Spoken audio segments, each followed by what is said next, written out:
Wow, we got so many people in the chat already.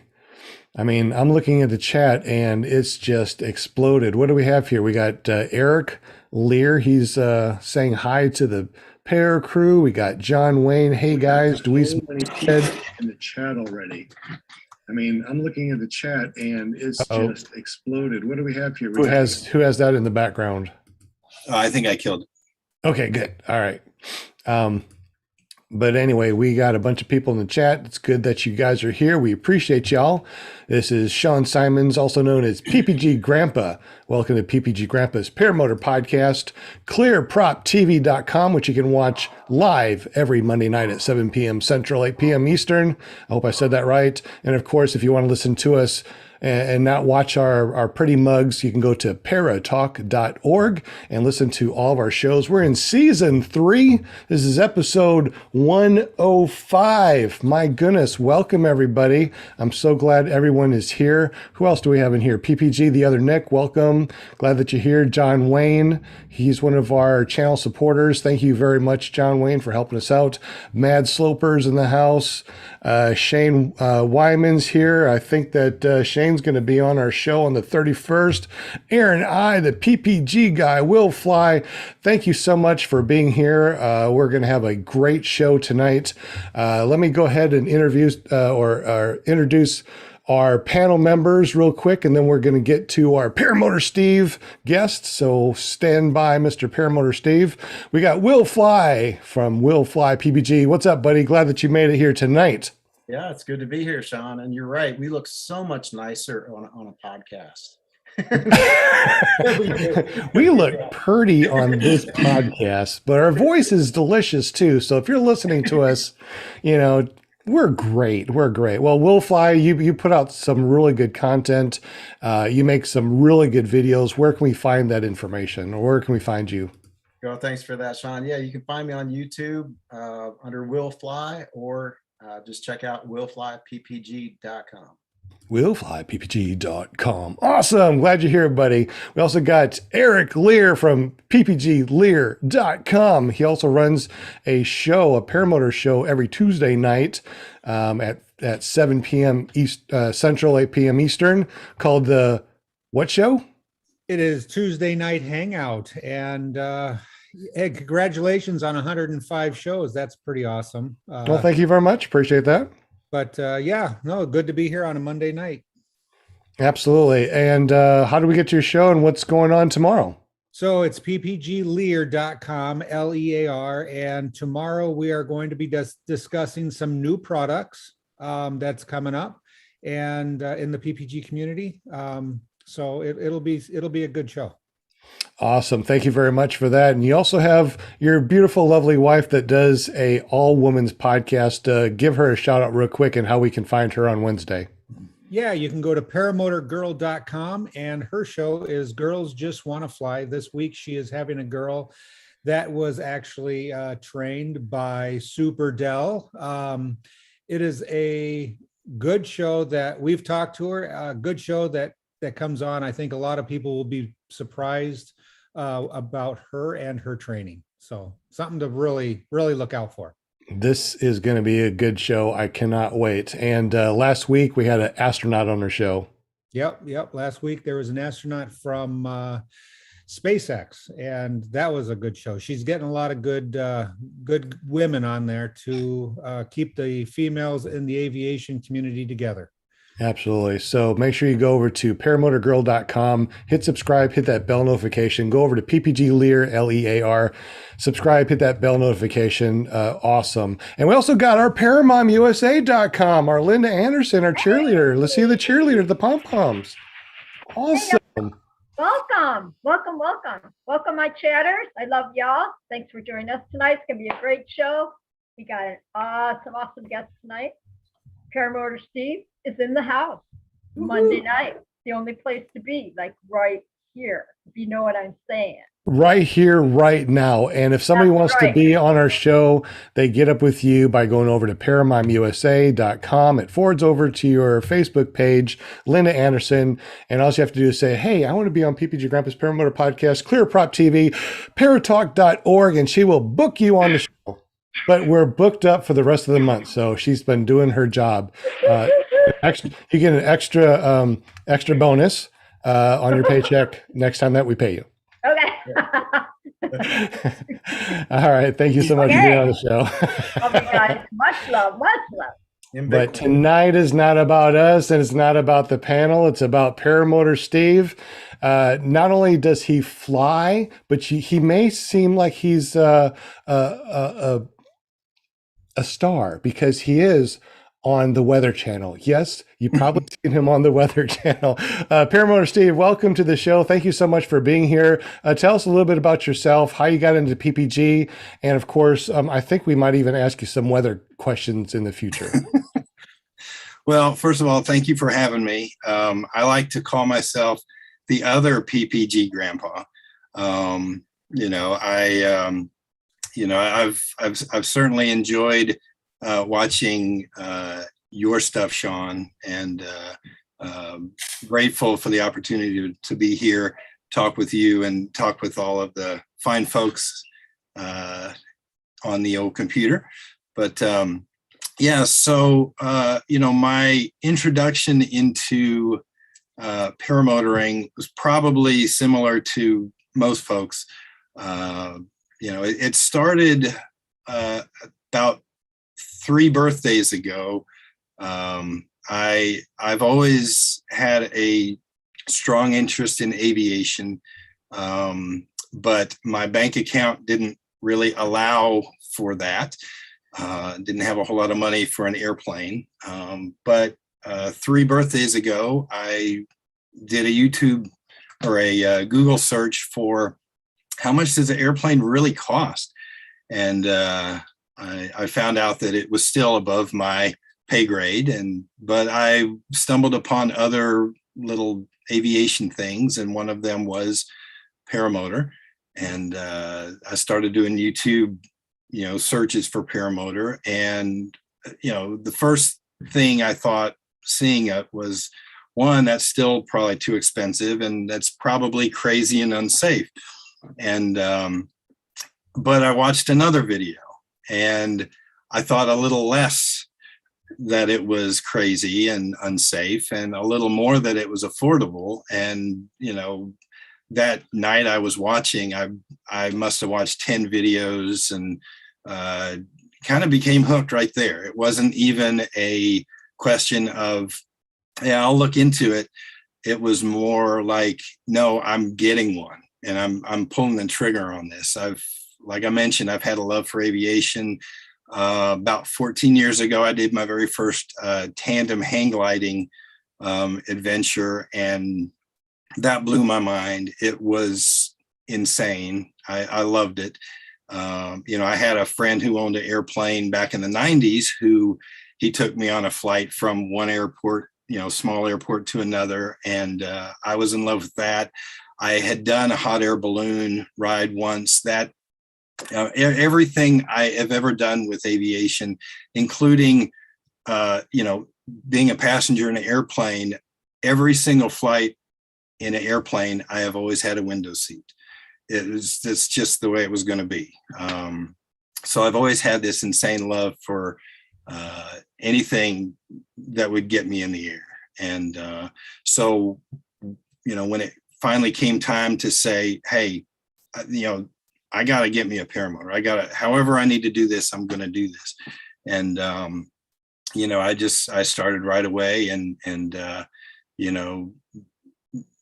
found my training, got going. It took a while to train because I was not training locally, and that made it hard. It took a while, but I finally was able to get off the ground two Novembers ago. So it's a little over 2 years now. And I don't get to fly as often as I like, but I absolutely fly as often as I can. So it's just it's a great sport, and you all are here because you feel the same way I do. And so, what more, I don't have to convince any of y'all know. So. Well, Flying is amazing, and I know what you mean about jumping on anything like an airplane. The best part of an airplane is takeoff, when you're sitting in the seat and he guns it, he lets go of the brake, and you just feel that G-force. You look out the window, it's like, yes, I'm flying. I know exactly what you're talking about. I love it too. You are a grandfather of 5. That is so awesome. That's why you are like the other PPG grandpa, right? Well, how's your gray hair? How's your gray hair? Well, believe it or not, it's not so gray. My beard is, so I have to shave it so I look a little bit younger. But yes, I understand. And grandkids are awesome, especially when they, want to go fly with you or something like that. You work at the Weather Channel, so Yes. really quick questions about the weather. When you first got into paramotoring, one of the things that we need to learn is the micrometeorology, our airspace immediately right around here, the different levels of wind and air. When you got into paramotoring, with you already being, in the field of weather, did you have any problems as far as going from seeing everything on the Weather Channel, the whole United States, and just going down to the micrometeorology, or is it a little bit more in depth, or how'd that work out for you? Well, to be honest with you, my work at the Weather Channel is less about meteorology and more about the mechanics of television.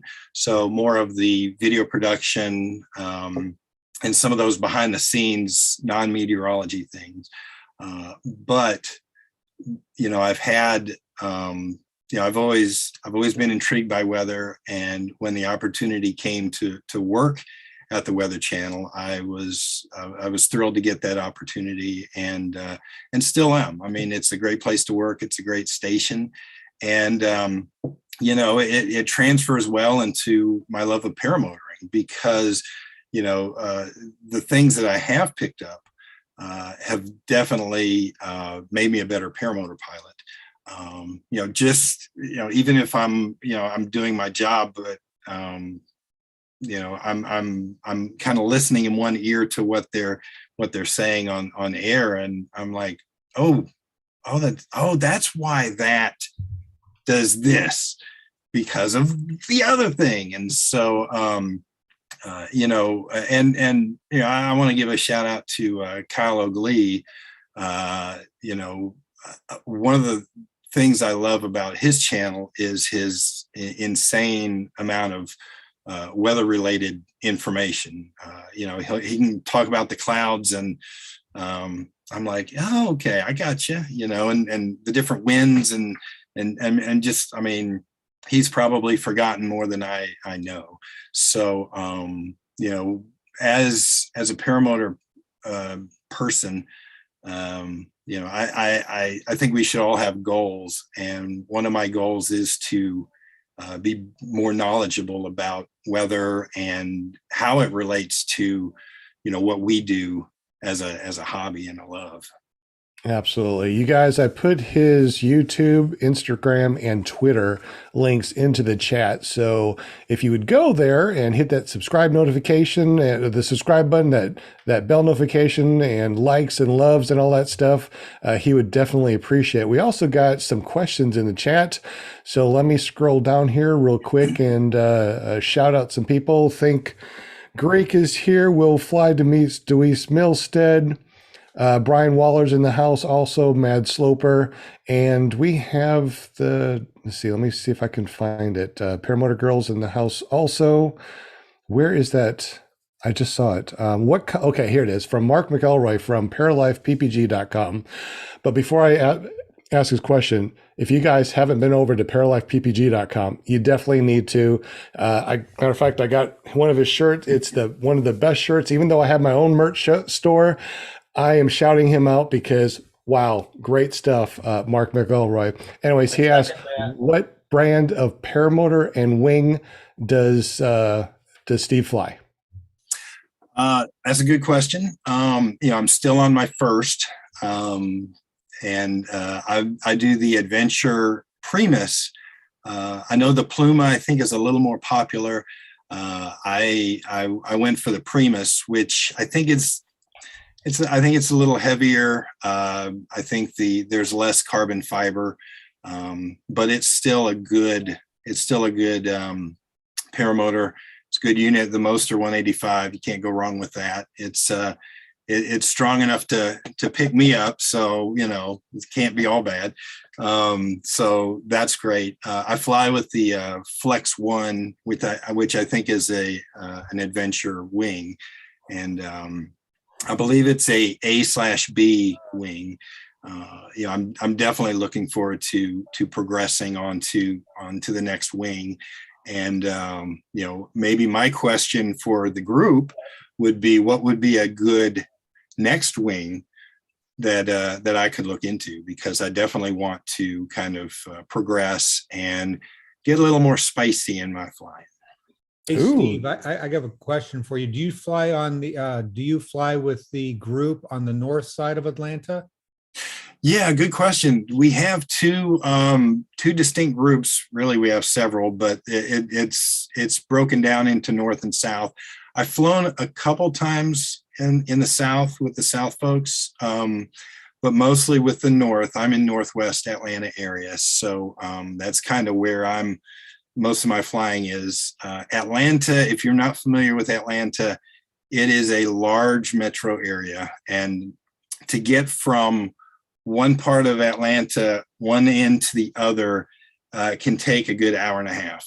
And so it's quite a ways. Okay, because the guy that asked that question, he actually lives in the south part of Atlanta. He flies at the South Guys. Yeah. We've chatted a little bit on YouTube, and I've seen several of his videos, and I really enjoy watching his stuff. But we haven't had the chance to fly together. Now, to be honest, is the South group better or worse flyers than the North group? You can tell the truth here. You trying to get me in trouble? Yeah, we're not recording. Yeah. Oh, nobody's watching, right? Yeah. No. I've been blessed that I haven't found a bad paramotor pilot yet. At least in my mind, I've seen a few cranky folks, but for the most part, we're all helpful. We're all trying to be good ambassadors for the sport, even for our fellow flyers. So I think I'd love to meet Mark. I'd love to meet you sometime. But yeah, we got great folks in Atlanta, and we're growing too, which is fantastic. The more people that can fly, the more people to fly with. It's a good thing. All right. Yeah. It sounds like that you beat around the bush saying that the North group is better than the South. And that's okay. That's perfect. That's fine. Of course. Nobody watches this show. So, I mean, that won't get out anywhere. You plan on going to any fly-ins this year? I would love to do Bad Apples this year. Good. Yes. Good. Now, my first year flying, I felt I was a little, I was too green to get out there.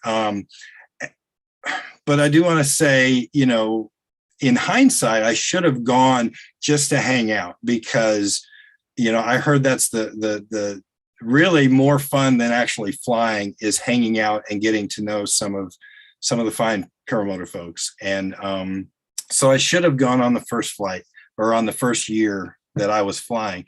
Last year, I I work at the Weather Channel. I also shoot weddings. So, little shameless plug. If you know anybody getting married, give me a look up. I'd be happy to shoot your wedding. But I had a wedding last year, so I could not attend last year. This year it's mid-May, right? I think. It's May 13th, 14th, and 15th. There you go. I'm going to block that out, so there are no weddings that I'll be shooting, and I'm very much looking forward to attending. The Bad Apples, as far as that goes, try to plan on going a little bit beforehand. And the reason I say that is because that's when you can really fly and enjoy the sights, go around and see things.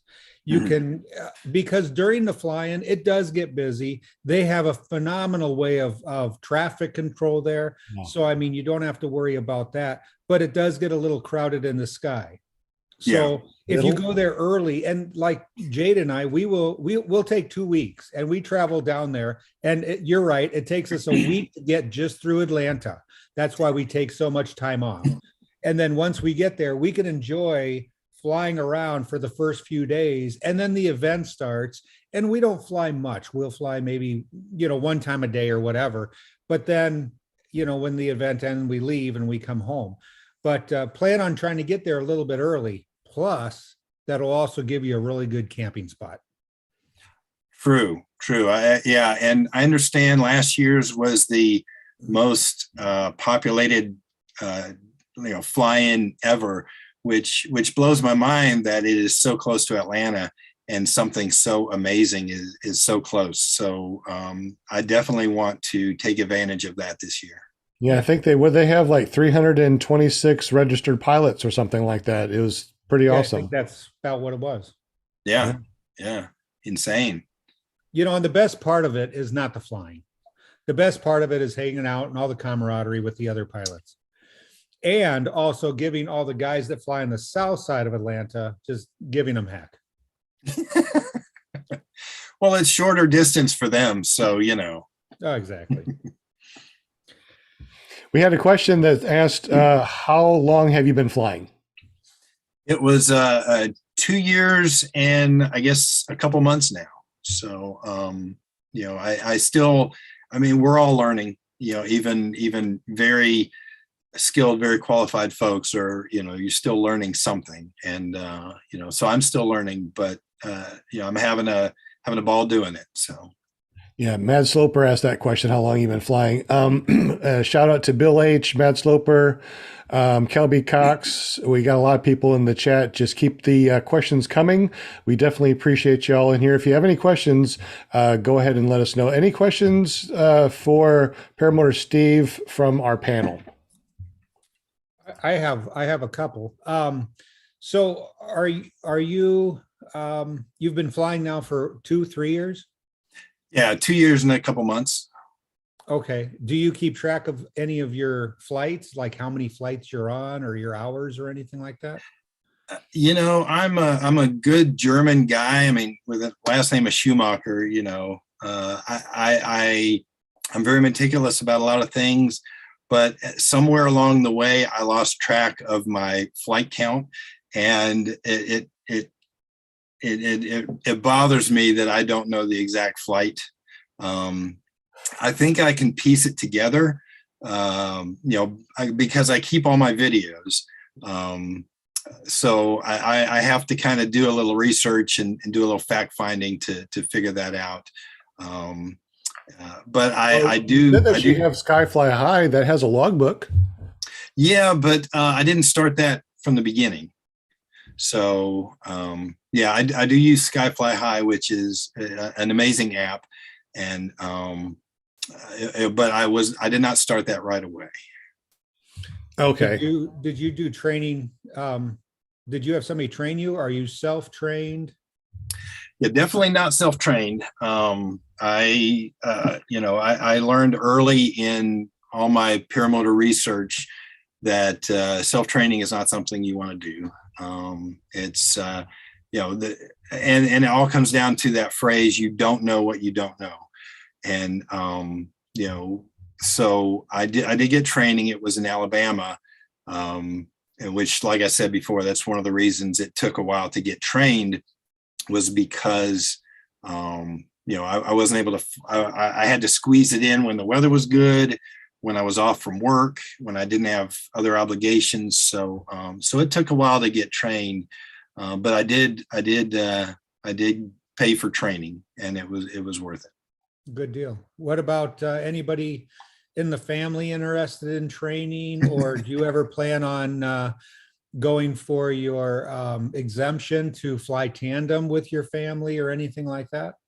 It's a great question. And yes, well, no, and yes.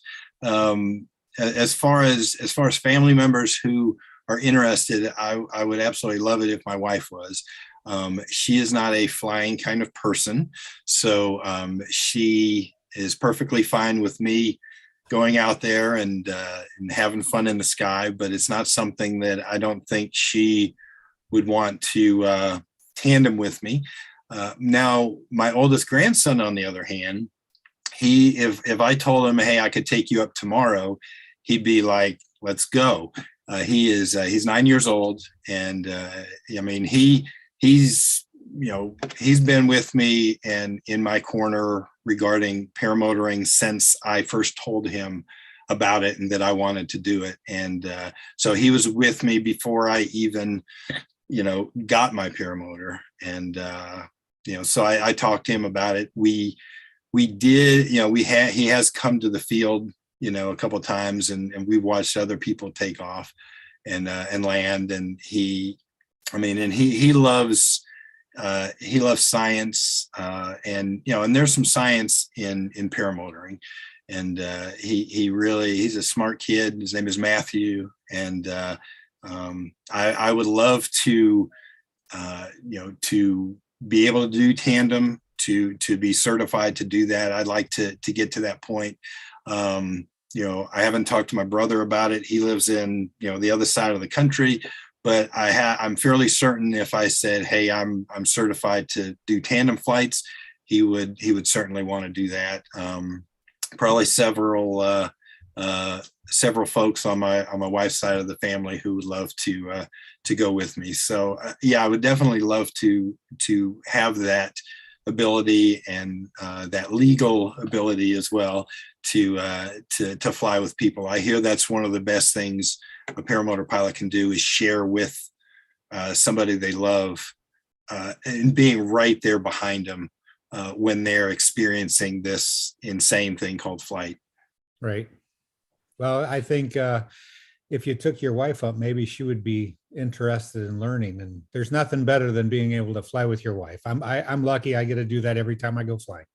That hey, maybe I can slip her a happy fun pill or something, and then she'll go.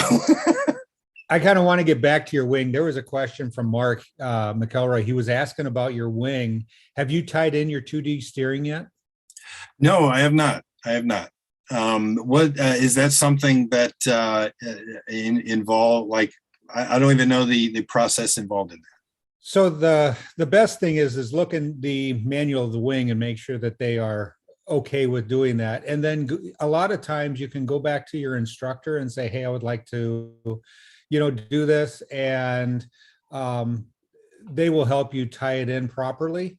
That way it makes the wing a little spicier. And it's more like taking the old Bodie car and turning it into something that's going to drive like it's on rails. It does lighten up that wing a little bit, make it a little more fun.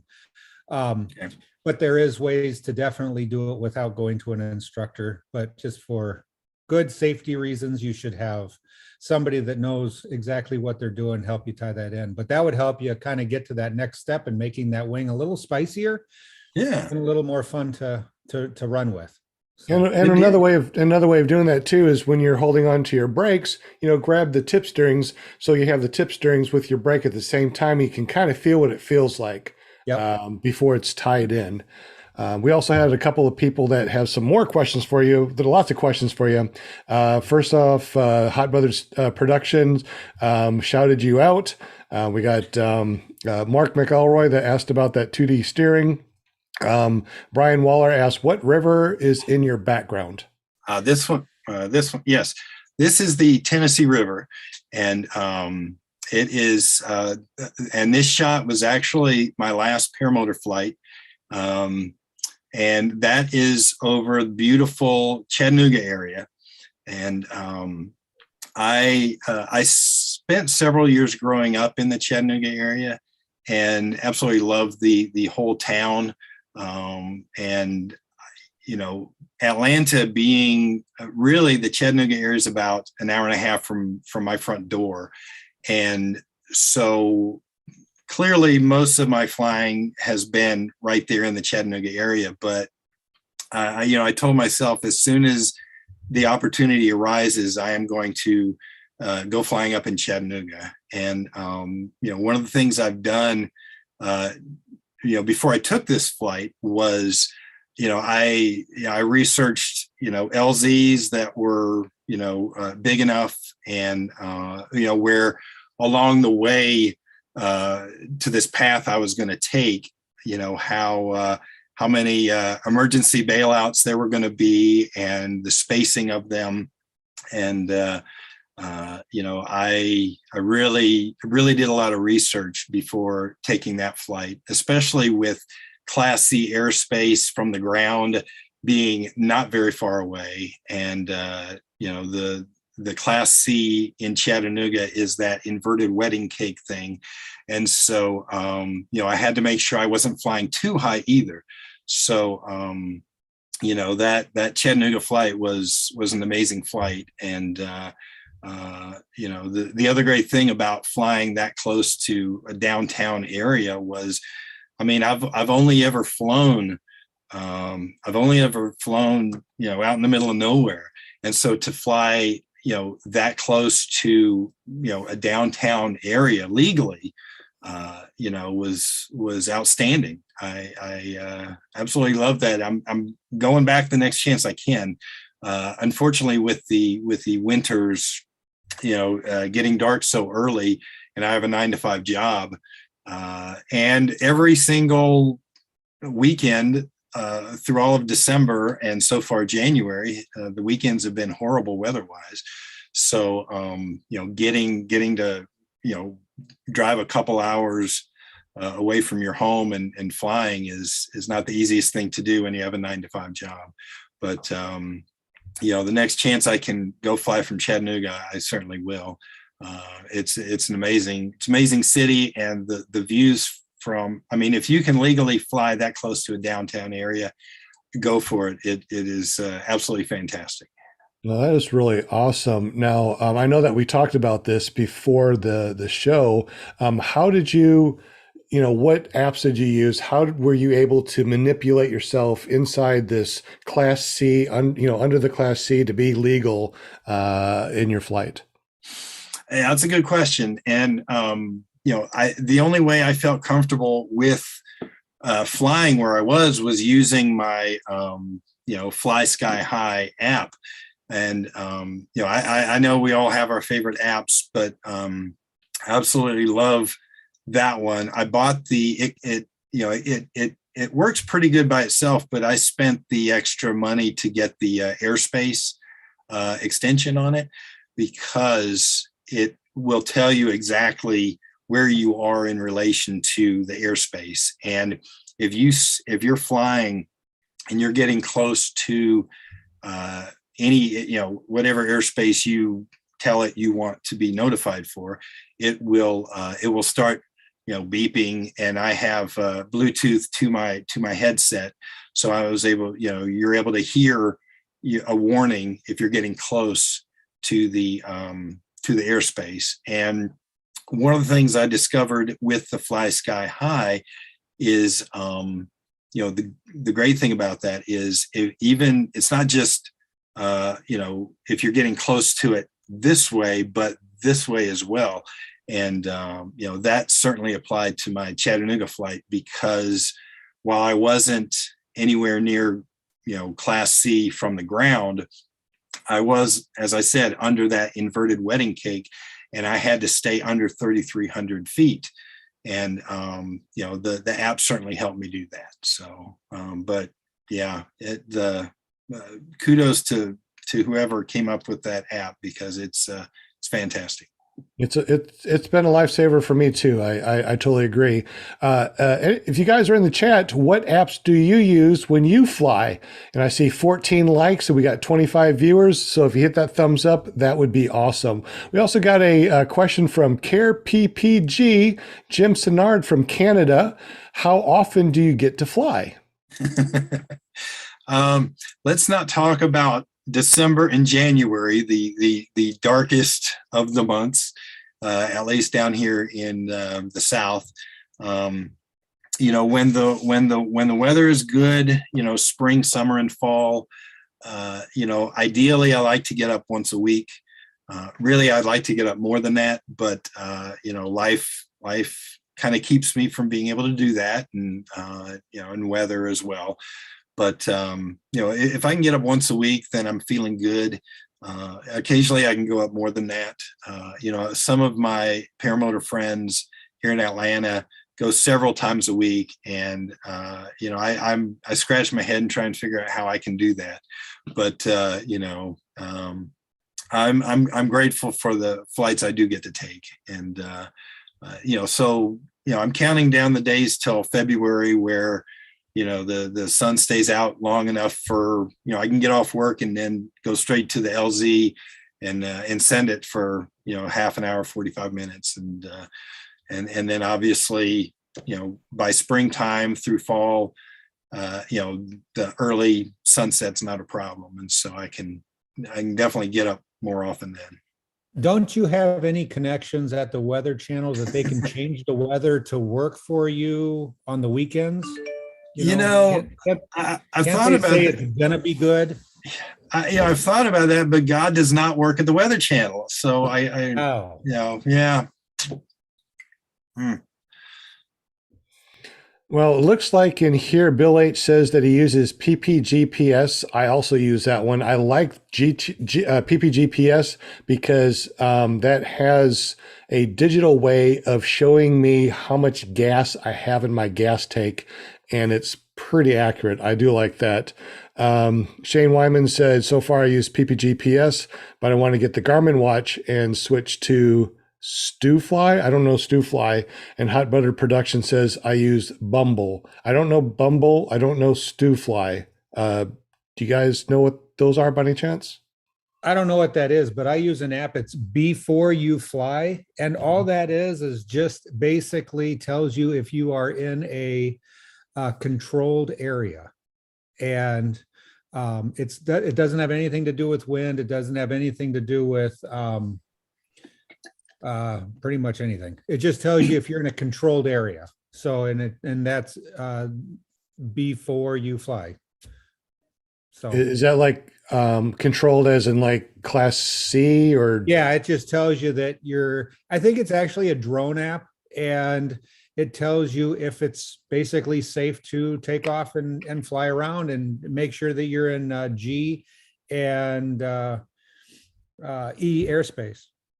Yeah, you're right. Actually, when you mentioned that, I remembered I have that app because I do some drone work, and so that's one of the apps in my arsenal. But I hadn't thought about using it for paramotoring, so that's I need to start implementing that app as well in my pre-flight regimen. Well, it's nice to have a few apps that you can always look into, kind of like weather apps. You want to try to get as many as you can, and kind of take the average is all you can do. You got to figure out which one is going to be the most accurate. And since we're talking to the weather guy, what kind of weather apps do you use before you fly? Do you use the Weather Channel?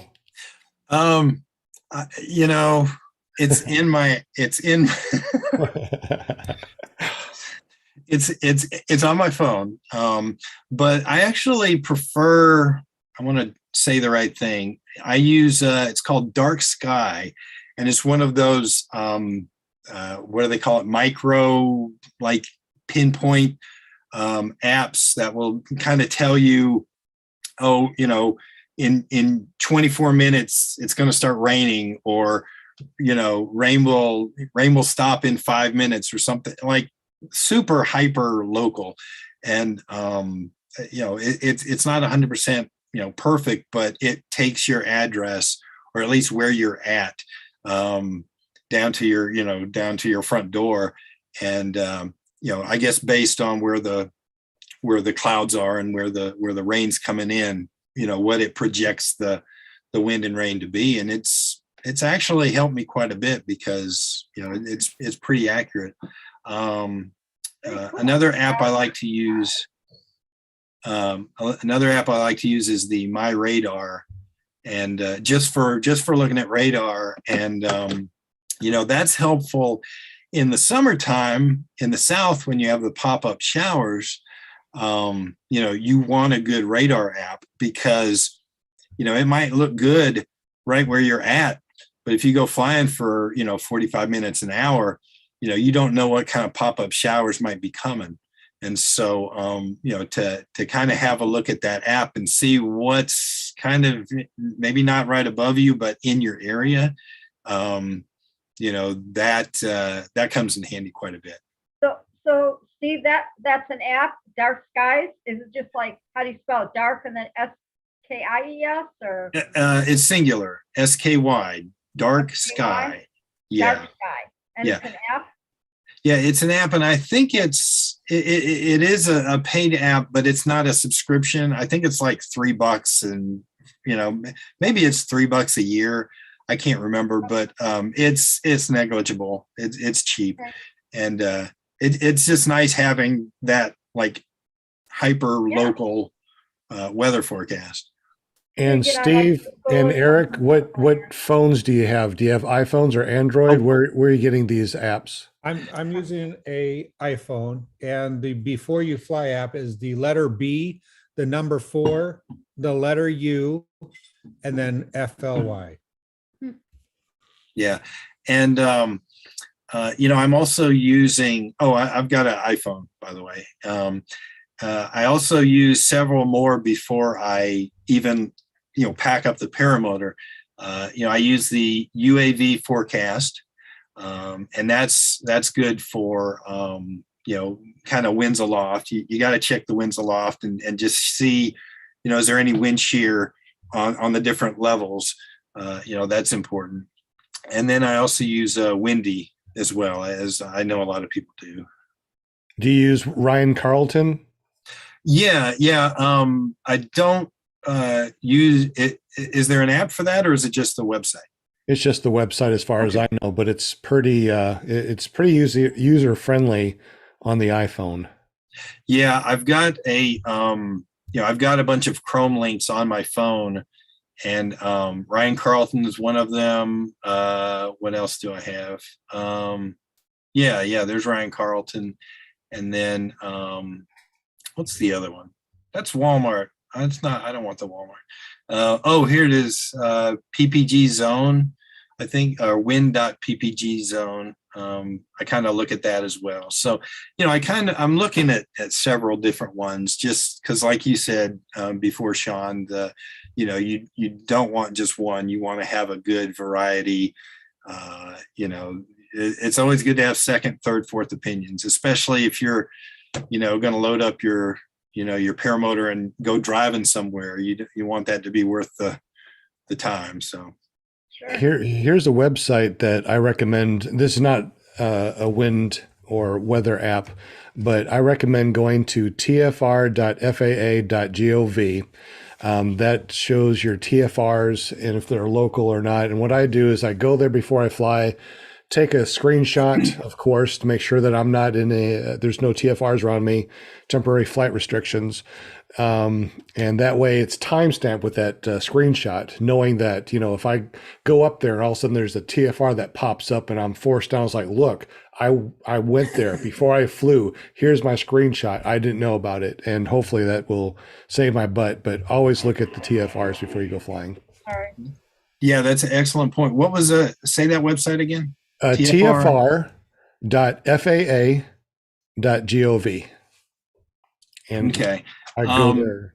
Yeah, that kind of reminds me, like I mentioned, I do drone work. And one of the things that I use that has helped me with paramotoring is, let me see, I want to make sure I'm saying the right thing. It's Air Map. And that's for, that's mostly for drones, but it will show me TFRs on that as well. And so definitely, the TFR thing is something we might not always think about. We definitely have to obey all the rules of airspace and that kind of thing. And so I'm glad you mentioned, TFRs there, Sean. Absolutely. There's so many different ways of, there's so many different things that you have to check before you fly, and I'm looking at the chat and I realized that the thing that Hot Brother Productions said, that was a dating site. That wasn't a weather site. So no wonder I didn't know what it was. But yeah, definitely checking the weather is very important, checking your winds aloft. And also too, if you did not know that ppgzone.com, if you get a free profile on PPG Zone, there's an interactive members map that you can click on and can see all the different people that are on PPG Zone that fly. And you can get up with them and say, hey, I see that you fly next to me. You want to go fly or something? So it's a way of getting to know other people in your area. Let's see. Any other questions in the chat that I missed? Oh, one more. It said, new wings for Steve. What are the new wings that we can give him information on for the new wings that Steve wants? And I forgot who that was. I wrote that down, but I don't know who asked that question. Sorry about that. So new wings for Steve. What do we all think that we would like for Steve to get for a second wing? So your first wing, you got one wing and you've been flying that for almost 3 years. And now you're ready for a second wing that's a little bit more spicier. Yes. Not too spicy, All right. So in the chat, what is a good PPG Zone is a dating app? Come on, Hot Buttered Productions. What exactly are you looking for out of that wing? Exactly. What kind of flying are you looking to do? Well, not serious acrobatics, but definitely want something, where I can do, sharper turns and that's also a question that I can ask, the fine folks out here as far as what should I be looking for? Like what maximizes the fun, within within my, the skill level of somebody who's only been flying, as much as I have, kind of thing. Well, let's see. I mean, I know that Shane flies that Link too, and he loves it. That's an A wing. It's a high A, but I mean, he absolutely loves that wing. He said if he had to replace it, he's going to get another one. Because it's a fast wing, and he's actually faster than I am, and I'm flying a B. I will probably never outfly a B wing. I mean, I guess it all depends on what you're looking to do, as far as cross country, or, if you want to get into a little bit of acro. And you got to remember, there's wings out there that you can do. A B wing will do a barrel roll, so there's a lot of, I wouldn't go crazy, because the more you go up that spectrum, of course, you got to remember, then you're more prone to collapse and stuff like that. So you want to stay as close as you possibly can to the safety side of it. Yes. Compared to what you want to do. All right. So right now, what size wing are you flying? It's a 28 meter. Okay, I fly that too. So what's your all up weight? Interesting. I was doing something to my paramotor a couple weekends ago when I was not flying, and I decided to bring the scale down and weigh it dry with no gas in it. And I because I never knew exactly how much my paramotor weighed.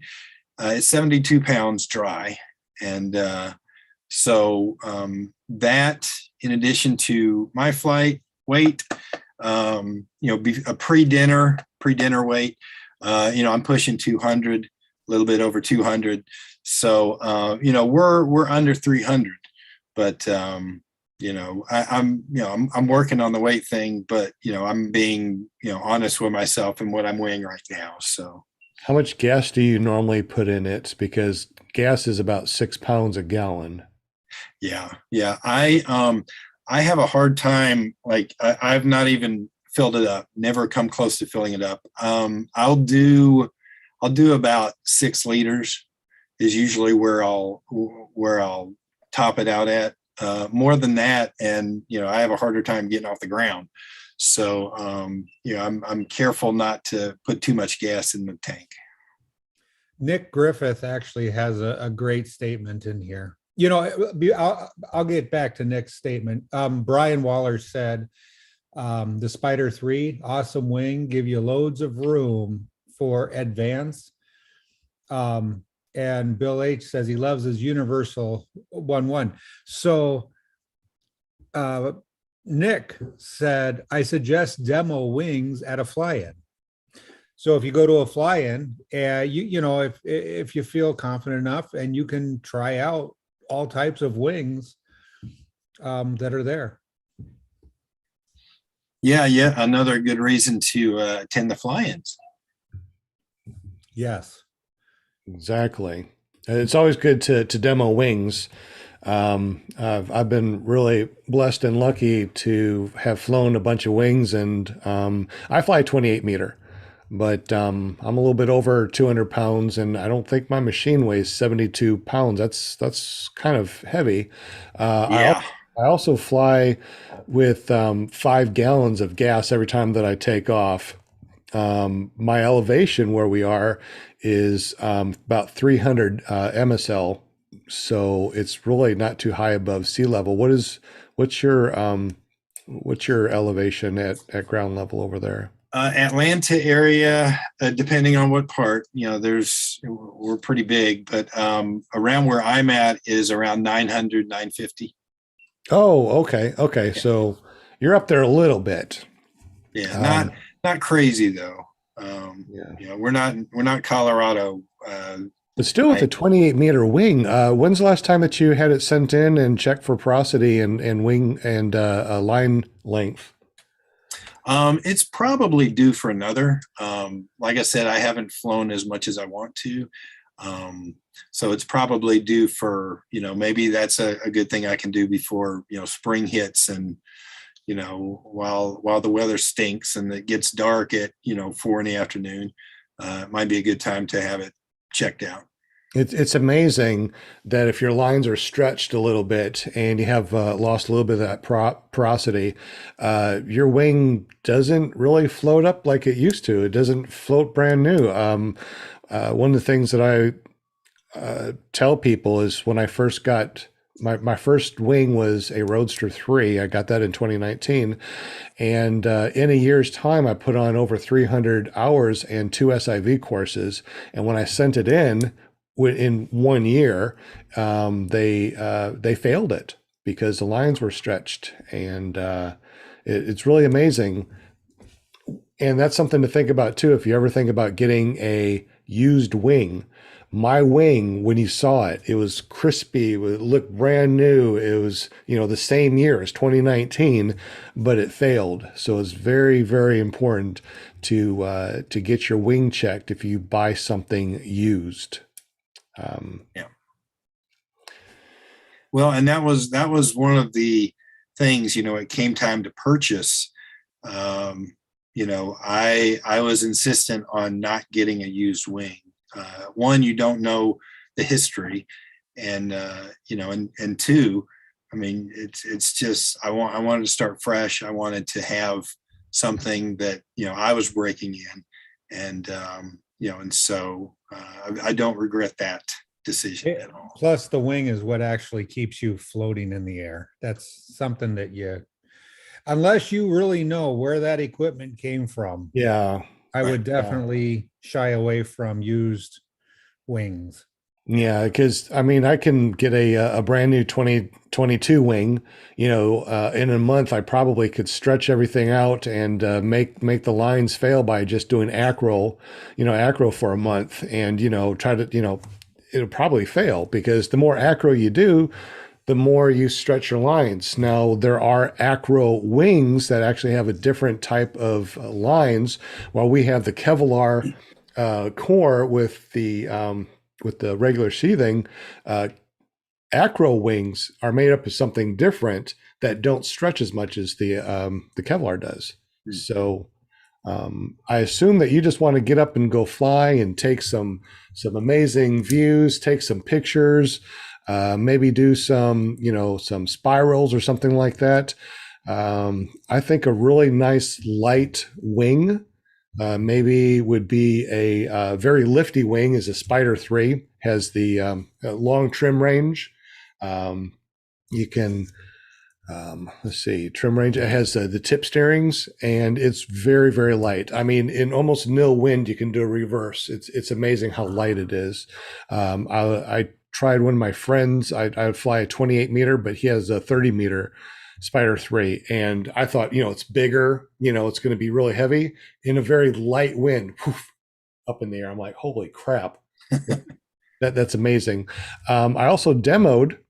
Oh, I also flew a Gin Vantage 3. It's a hybrid wing. So when I go out midday fly, I can get up really high, turn off the motor, and I can catch thermals. And that's a really good hybrid wing. Probably something that you wouldn't want. But I also demoed a APCO Lift EZ. So I demoed that, put on some serious hours, and I'm like, you know what? I'm buying this. It's so solid. It has a system on it that when, mostly if you do some oscillations, you have to like kind of correct it. This has a self leveling system on it. It has let's see, what else does it have? It has great tip steering, a long range. It has the speed bar. It also has another stall system, anti-stall. So if you could pull those brakes down, and it has an anti-stall system on it, so it's really difficult to stall it. So really not the best one to take to your SIV class, but it's extremely solid. The R is for racing, Lift Easy R. In almost nil wind, it goes poof up in the air like that. And take the, pull, let the trims all the way out, push speed bar, and you are just hauling. I mean, it's one of the fastest wings, and it's a very mid B wing. Maybe on the website, it says from beginner all the way up to cross country. So, I mean, it's really stable, but yet you can grow into it. I think it's pretty awesome. Eric, what kind of wings do you have, and what do you recommend? We have a few. We got a couple of the Mac Parachargers, and they have the speed bar tip steering and everything. We have a couple of the BGD wings that we haven't flown yet. So I really like the Mac Paracharger. I learned on that wing, and I would probably never fly beyond what that wing is capable of doing. And right now, I'll do a little bit of wing overs, and the thing's as solid as a rock. You put the speed bar out, you don't feel, the thing is fast. You don't feel like you're going to have any problems. It is just an overall nice wing. But yeah, so that's what I fly. I saw that Mark McElroy said that locally he thinks you can demo from Blake or Jerry. I don't know who Blake or Jerry are, but that's you may know who that is. Yeah, they're good folks that that they've got access to wings, and okay, so that's definitely a way to check them out as well. Yeah. Interesting. I'm looking through the chat to see if anybody posted anything about what they fly and what they think about it. Mark McElroy said that he flies the APCO Lift EZ R and loves it. But yeah, it's like definitely demo wings. I mean, they're all different, So I mean, you might, and it's always good to have two wings. I think it's great to have two wings, because when you send one in to get inspected, it's usually a month or so before you get it back. Or if something happens and you get a line caught or, tear or something and you need to send it in to get fixed, it's always good to have that second wing there. So are you into, did you want to sell the wing that you have now, Paramotor Steve, or did you want to, keep that and add it to your arsenal? Yeah, that's a good question. And for the exact reasons you mentioned, I would want to keep what I've got. just to have it. And, especially since I'm looking at getting something a little bit different, depending on the kind of flight I want to take, I might want something that the A wing would be a better wing for. So definitely want to have a second wing to have in my arsenal. Absolutely. We also have a question in our audio streaming chat from Power J. Can you recommend a website to learn more about what you're talking about? You can find me at iflyparamotors.com. It forwards to my YouTube channel, or just go to YouTube and search for Paramotor or PPG, and that will bring you a ton of different sites up as far as paramotors or PPG. There are so many places on Facebook. You can look for what are some of the places on Facebook, the Facebook groups, Paramotors for Beginners, Paramotors, what else? There's a ton of them out there. But Paramotors or PPG, that's what we're talking about. Yeah, let me quickly look at the different groups here. I can rattle them off real quick. Yeah, Awesome. I think there's one that's just about like face plants and farces or something. Just the big goof ups that can happen. Yeah. Right, but don't look at that first before you think about getting into the sport. Yeah, You so know? here's I'm just going to rattle some of the groups off on Facebook. There's Kyle O School of Paramotoring, Our Paramotor Nation. Let's see, PPG Powered Parachute, Paraplane, and Powered Paraglider. Paramotor for newbies. Paramotor Tips. Ultralight, PPG, PPC, Trike, Gyro, and Experimental Aircraft. Paragliding and Paramotor Trike, that's a trade. Paramotor Training Info. Paramotor Trike and Quads. Let's see, Paramotor Gear for Sale, just Paramotor itself. I mean, there's Paramotor for Beginners, Paramotor Shenanigans. And also don't forget ppgzone.com, which is a place that's it's almost like it's like a Facebook, but just for paramotor pilots and people that are wanting to get into paramotors. Yeah. So there's quite a few there that you can go into and look around. Absolutely. This is a great sport. For those of you that are listening to this stream for the first time or listening to us on our Paramotor podcast, audio only, you're welcome, Power J. He said, thank you very much. For those of you that are just listening to us that found our stream or something, we're talking about paramotors. It is a ultralight that has kind of like a parachute that holds you up. It's paragliding, but we're powered paragliding. We put a motor on our back. It's like a backpack with a two-stroke motor, which propels us, which we can actually launch from the ground. And under FAR 103, we don't need a license. We don't need insurance. We don't need tail numbers.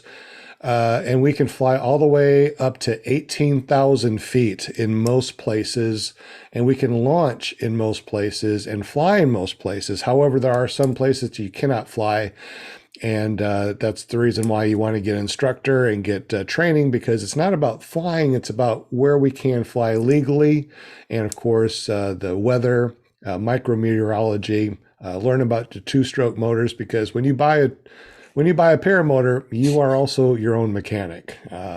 What do you think about that, Eric? You're your own mechanic also, or do you take it to a guy down the street? I am my own mechanic. I don't let anybody work on my own equipment. We just did a show with Never Trust a Skinny Chef Shane, where he did kind of the upper end of his motor. He had 200 hours on it, and we ended up getting that back together via FaceTime, and he was running it up today, doing its break-in, because you got to reset the rings and everything onto the cylinder. So I mean, he was running it up today because he's going to the Okeechobee fly-in in Florida this weekend, so he wanted to make sure everything was running great. Awesome. All right. I will tell you, people that do their own repairs or their own, those motors are very simple. So don't let it, don't let it scare you. Since JP's not here, can I get a screenshot? Oh yeah, let's do a screenshot. Let me see. Wait. Okay, I got to put my makeup on. Hold on. Where did Will Fly go? Did we lose I don't Will know, I Fly? texted him. I wanted him because he has a newer wing that he loves, and I wanted to talk to him about it. Yeah, exactly. I was like, where did he go? Hope his internet didn't drop out or anything. I think it's what Command Shift Yeah, I got it. F3. Oh, Yeah, you can do it? Yep, I Okay. got it. Jeez. All right. Oh, Good there. deal. Good deal. You guys got to teach me how to do that because I'd be all over it. You know me. Do you have a PC or Mac? Huh? Okay. Okay. On that Exactly. note, I have a laptop. okay. On that note, go see the Geek Squad, and they will help you out. Yeah, I need a lot of help. Paramotor Steve, before the show, we talked to you and asked you about any incidences that you may have had, and you talked about your third flight and a particular incident. Would you like to talk about that? Yeah, I can discuss a little bit, Okay. and mainly the discussion would be to hopefully keep somebody in the future. If they hear this story, it might it might help them to avoid what happened to me. So basically, my third flight ever. I'm flying. I'm actually by myself this time, and just having a grand old time. I decide to do a little bit of low flying, and in all my training and everything, I understood that the low flying is the dangerous flying. Most people don't understand that. They think the higher you get, the more unsafe it is. But that's only if you jump out, right? Like, if you are low, that's where all the dangers are. That's where the power lines are, the trees are, and all that. And so, but I'm flying low, and it's a beautiful flight. The weather's good. I'm just having a great old time, and then I started thinking about, well, what if I need to do a quick turnaround? If I get close to the trees, I'm like, okay, I think I would need to start turning about here.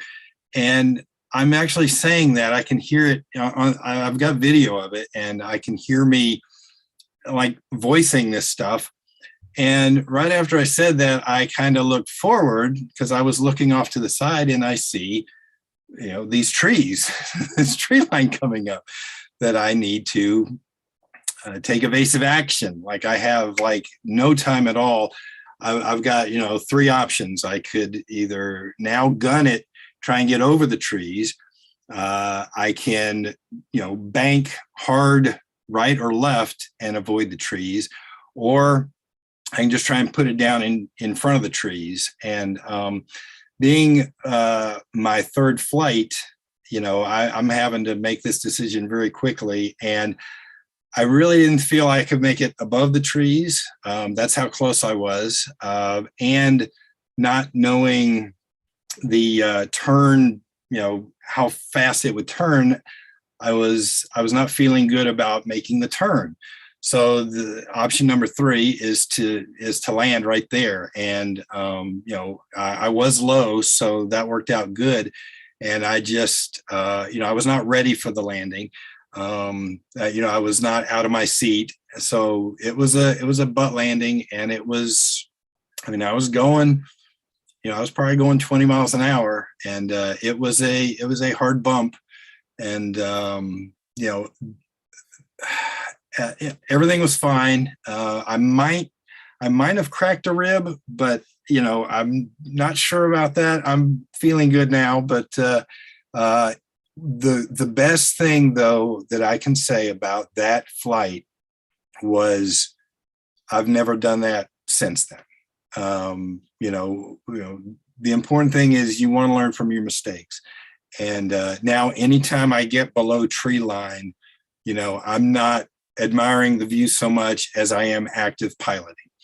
And I think that's important to do. You know, it's very easy to become a passenger. You know, when you're the guy flying, it's easy to kind of go, ooh, this is awesome. Look at this, especially on your third flight. You know, anytime you get low, you really need to, you know, the lower you get, the more attention you absolutely need to be paying attention. And I learned that on my third flight. And so I've been very cautious anytime I get below tree line to just be very careful. It's, you know, I will preach that to the end of time. One of these days I might put that flight on YouTube. But for now, you can just enjoy my story. No, I think that's a good story, and I think a lot of people have had a story like that. You know, they get down low, they're enjoying the scenery, they're looking around, and all of a sudden they look up. Oh my goodness! I mean, look how many videos that we've seen where people run into, you know, a fence, or they run into a power line, they run into trees.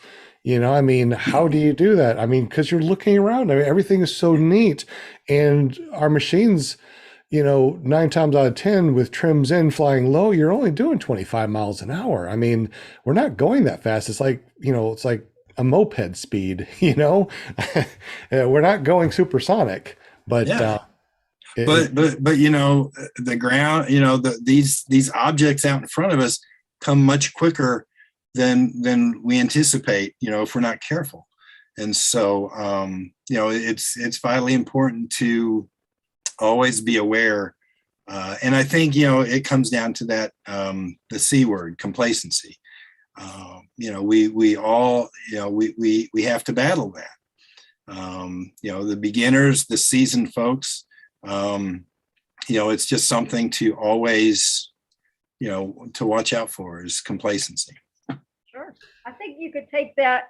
Isn't that funny how you can take that like wherever you go, like in life as such, you know? I remember, you know, working retail for 30 some years, and yeah, it was easy and just like flying, but it was also easy, yeah, to get into that complacency. And then one day, you know, you're doing something, whatever, and then you get that wake up call. Oh, I guess I shouldn't. Yeah, I need to pay more attention. So yeah, that's very true. That's life, man. Thank you for sharing that with us, Steve. Yeah. Well, you know, it's one of those things where if you feel it can help somebody, yeah, I mean, I it was my third flight. So, you know, I've had 2 flights before that. And it was a wake up call, you know, even though I knew, you know, it was dangerous and you have to be careful, you know, it was still something that, you know, that didn't fully connect until that flight. So. Sure. Yeah. Well, you know, as far as like Buttlanders, you know, it happens to the best of us, Steve, you know, it does. And so, you know, that's how I put it, because I see all my guys flying and the butt landing happens sometimes, but it's okay, because you get back up on that motor, on that horse, and you just go. That's it. Well, you know, and it's really amazing how resilient these paramotors are. Some of the things we do to them, you know, when we're learning and or have these butt landings, you know, the fact that they are as resilient as they are, you know, one of the things I love about the Adventure, the Pluma and the Primus is, and those of you who fly with that know what I'm going to say, is those bumpers. Basically, you know, it goes under the paramotor and it kind of protects the prop. It's kind of like this. Well, it's like it's a bumper, and you know, I've had some funky landings, but I am still rocking my first prop.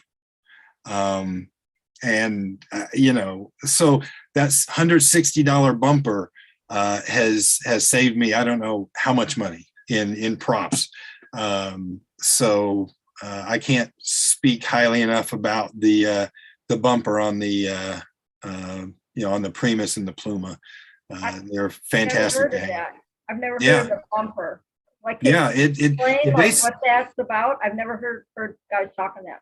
Yeah, it extends. It's under the whole paramotor, and it extends back a little farther than where the prop is.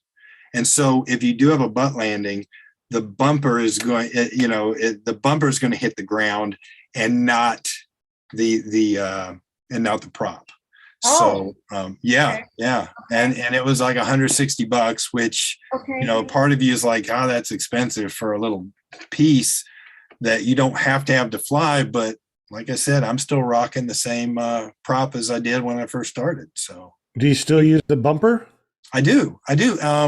For a couple reasons. One, it keeps it more stable when it's sitting on the ground because it's an added footprint. And it helps. It mounts better on my little rack when I'm transporting it too. So it doesn't make it harder to take off or land, and it's the weight is negligible. So to me there was no reason to take it off. It's not like a training wheel. It's just something to protect the prop. Hot Butter Productions said the only downside to the optional bumper is that it's pretty freaking heavy. If you ever held one by itself, but it does help with the butt slides. How heavy is it? Is that the reason why your paramotor is 72 pounds dry? Yeah, I don't think so. I mean, it's basically, it's I don't know, to be honest with you, but it's I don't think it's crazy heavy. It definitely is not a deterrent, to me at least. So interesting. I'm trying to picture what that looks like. Yeah. Do you have a picture or something? Because I can't imagine. I don't know what. Yeah. I'm not sure. Yeah. I mean, you said it extends past the prop. Does that mean that if you did a turtle, it'd protect the prop also?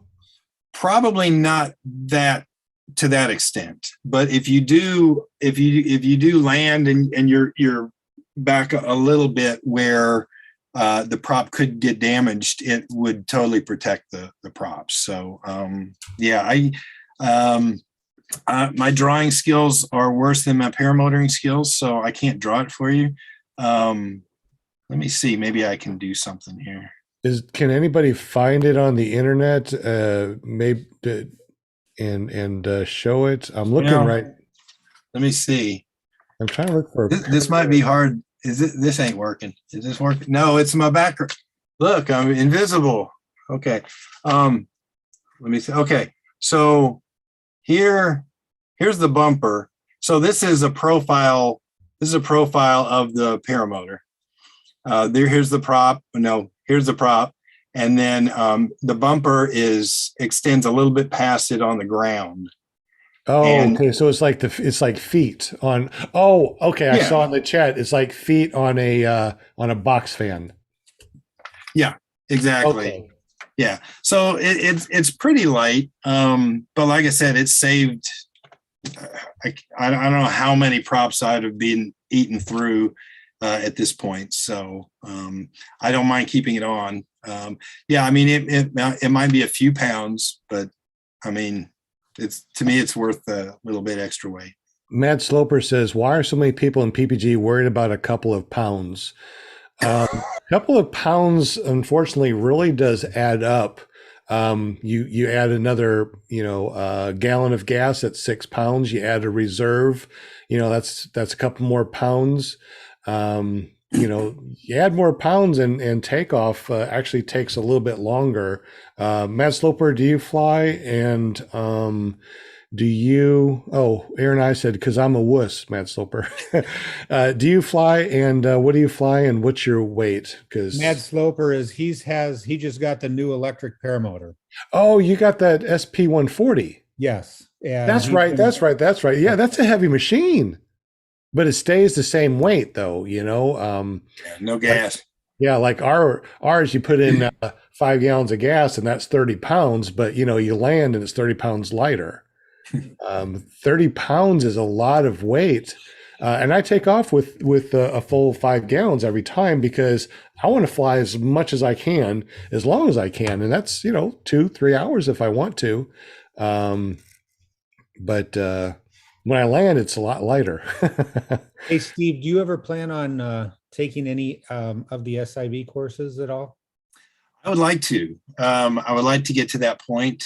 I think, part of it for the fun. I can only imagine doing some of those things, but partly for safety. And I think if you ever do, for anybody who ever does want to do where they can do tandems or train, I think knowing how to handle these situations if they come up, I think that just makes you a better paramotor pilot. So, yeah. Matt Soper said he is going to take his first flight on Wednesday. Congratulations. And he also asked me if I trike only. No, I foot launch and I can bolt on a trike. So I actually do both. I foot launch with 5 gallons and I trike with 5 gallons. Trike, I don't get as much as good as gas mileage. So I do like to foot launch as much as possible. So congratulations this Wednesday coming up. SIV courses. I've taken 3 SIV courses and they have helped so much. The first one, it really made me understand that this wing that is holding me up is so solid. It takes all of my strength. And if you look back at my video of me doing my first SIV course, I am trying to pull down the A's as hard as I can. I'm getting cramps in my arms and my chest, and it's so hard to hold it down. As soon as I let go, the thing goes whoo, and pops back open. You take all of your A's and you yank them down as hard as you can. And now you're flying at 50% of your wing and the damn thing is still flying straight. And it's like half your wing is gone and you're still flying straight. It's just amazing. Well, a little weight shift, of course, but it's just amazing. Half your wing is gone. You weight shift over to the inflated side and you're just cruising. It's like, really? You pull big ears, right? Think about it. You're pulling big ears. That's 50% of your wing is gone. And you're still flying. It's just amazing how solid your wing is. And until you take an SIV course, you don't know how incredibly solid that wing is. Well, and the wings do what they do. They want to fly. And, there's a lot of comfort in knowing, that the technology we have now is as good as it is. Yeah. As far as the wing, yes, is concerned. Yeah. The wing designs every year just seem to get better and better. I've been watching the old videos, back in the day when William Shatner was flying and did the Risk versus Reward DVD. And wow, those machines are crap. Those wings look like they're big Afghans with rope. I mean, it's like, really? That's insane.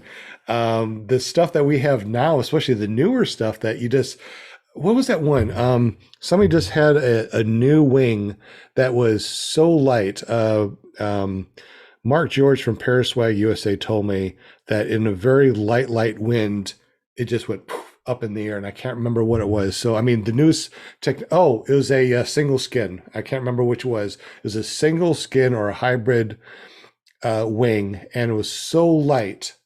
Who was just talking about that? Somebody was just talking about that really light single skin wing. Who was that? Was it Jack that was just talking about last week? I don't know. I can't remember. I hate that I have these senior moments. I think I saw something on Facebook with a couple of pictures that looked impressive. I can't remember either. Single skin or a hybrid wing is going to be my next one. Probably single skin. They're supposed to be so incredibly light. I mean, you can wad it up and put it in your pocket. They're so small. Not really that small, but it's just incredible how light they are because they're only single skin. Anybody in the chat fly a single skin or a hybrid single skin?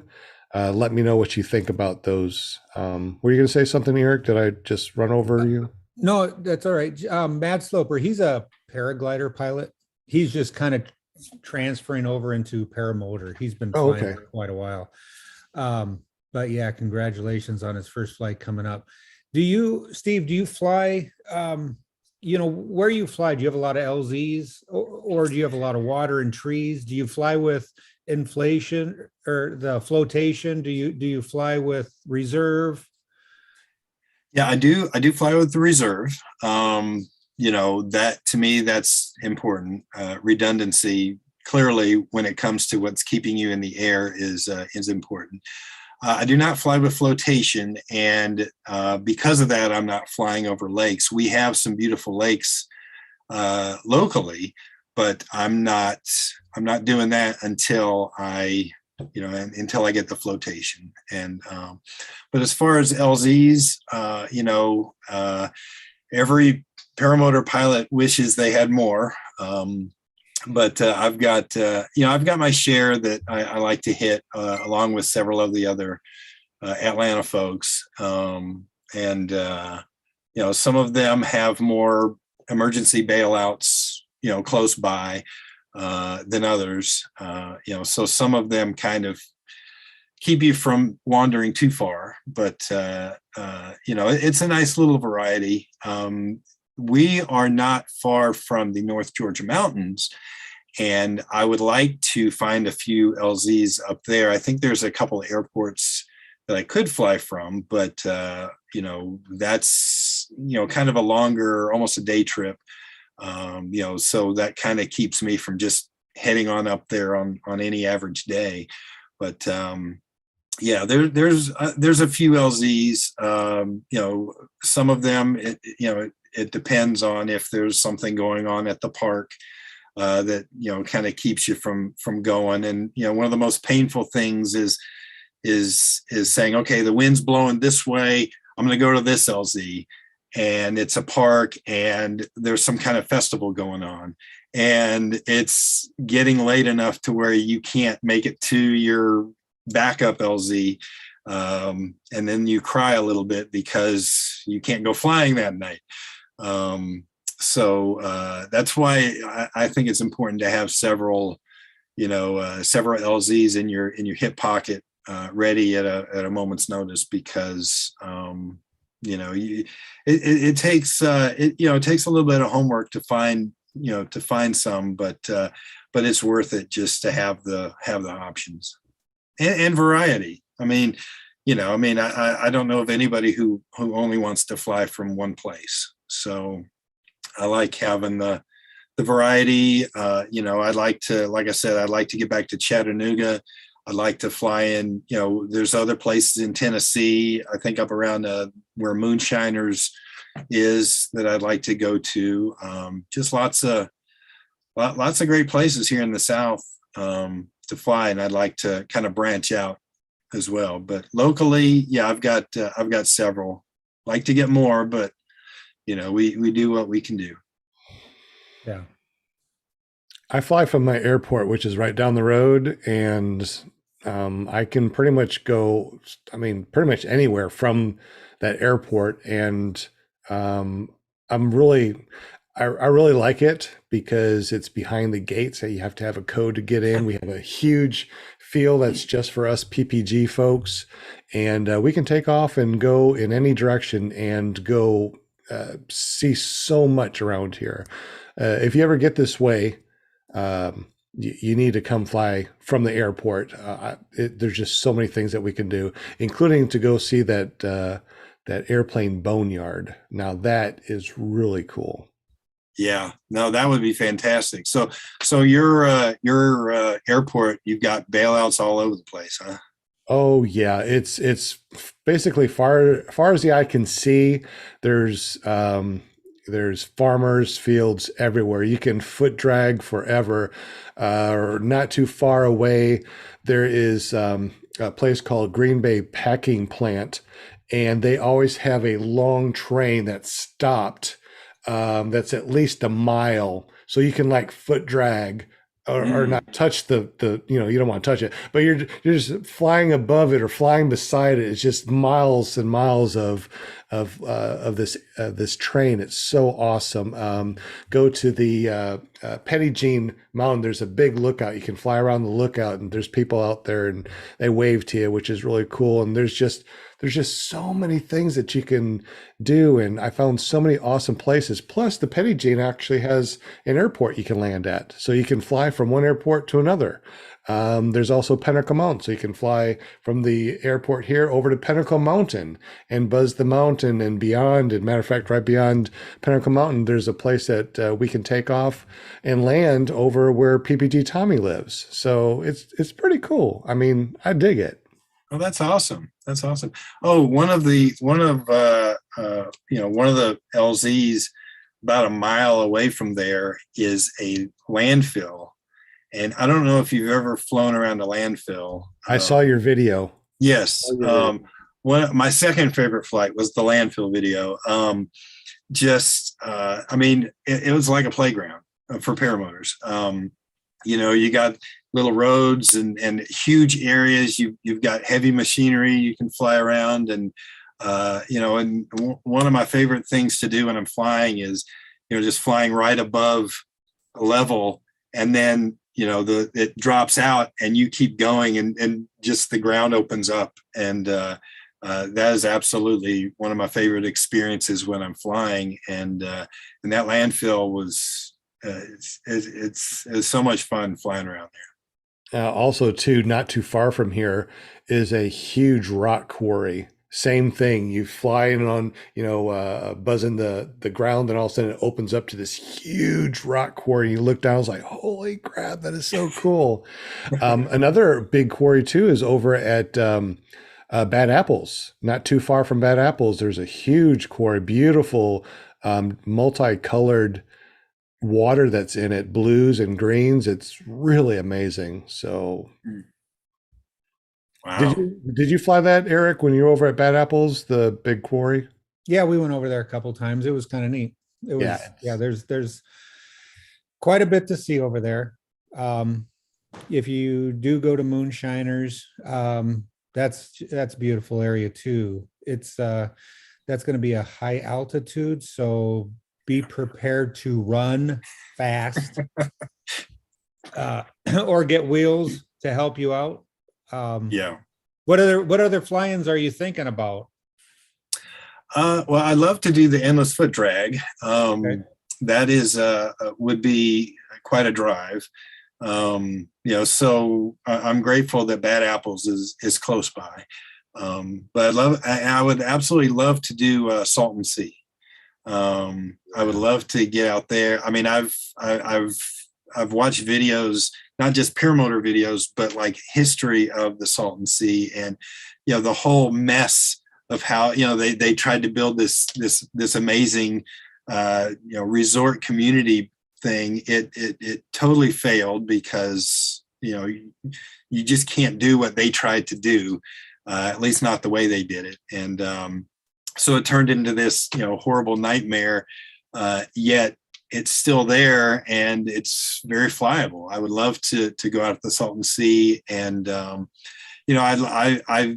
actually lived in Phoenix, Arizona for about 5 years, and anytime I watch YouTube videos about stuff out west and some of the places they're flying, Monument Valley area, in the Phoenix area, Sedona, stuff like that. I mean, it truly is otherworldly. Some of that desert, landscape and stuff. And I have there's a special spot in my heart for that the terrain, the mountains, the colors, is just outstanding. And I would love to fly out west, just rent an RV and just go for it. So that's definitely on my bucket list, is going out west and doing some flying. Sedona is beautiful. Yeah. I lived in Arizona for 40 years, so now I'm in the cold country. It's all good.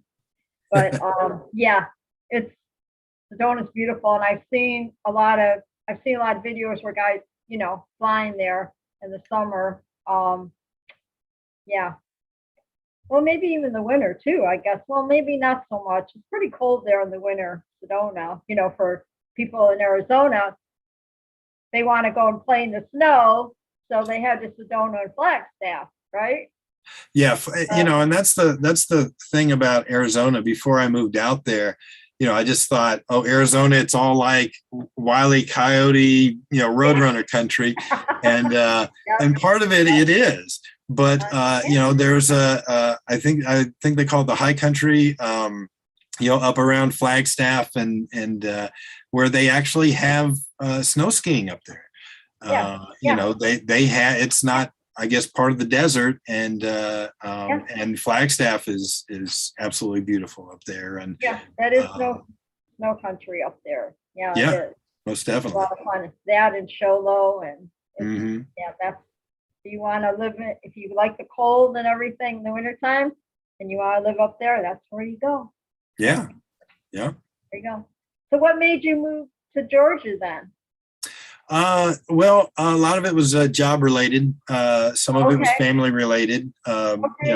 Phoenix, there was no family close by. And so it made sense to, my family lived in the Southeast.